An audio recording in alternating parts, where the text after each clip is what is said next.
আপনারা চাইলে অ্যাপক্সে বোরিং করতে পারেন, টাইলসের সৌন্দর্য বৃদ্ধির জন্য। 30 বছরের কালার গ্যারান্টি, কোনো সময় ডিসকালার হবে না, এমনকি উঠবেও না। ওয়াটার প্রুফ, লিকেজের সম্ভাবনা নেই, টাইলসের সৌন্দর্য অধিকখানে বৃদ্ধি পাবে। আসলে মুখে বোঝা বোঝানোর মতো না, বাস্তবে যদি এটা করেন তখনই বুঝতে পারবেন যে নর্মাল ফুটিং আর অ্যাপক্সির মধ্যে আসলে সত্যিকারের পার্থক্য। আর এটা করতে হলে গ্যাপ রাখতে হবে, এটা যে ভালো না গ্যাপ না রাখলে আপনারা অ্যাপক্সি করতে পারবেন।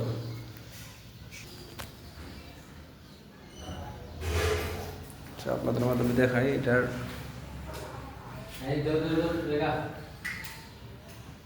গ্যাপ কিন্তু লাগতেই হবে।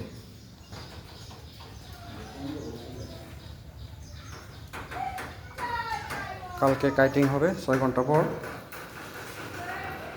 আর সবচেয়ে বড় কথা হয়েছে এগুলি ওয়াশ করে একদিন পরে করতে হবে শুকিয়ে, কারণ এটা লিকুইড জাতীয়, এটা কিন্তু পানি থাকলে শুকনো না হলে এটা পুটিং ধরবে না, উঠে যাবে। 2 মিলি গ্যাপ হতে হবে। এগুলি আমরা গত 2 দিন আগে করছি, এগুলি কেটে দিছি।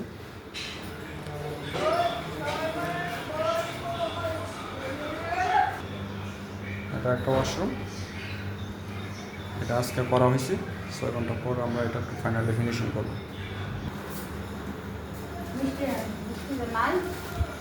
এগুলো আমরা একদিন আগে করছি। অ্যাপক্সি করলে একটা সুবিধা কি, যে সময় করবেন পরের দিন থেকে ইউজ করতে পারবেন, কোনো কালো হওয়ার সম্ভাবনা নেই, কোনো গোলা হওয়ার সম্ভাবনা নেই। আর একটা চাপ কল ভিতরে রাখা বুদ্ধিমানের কাজ।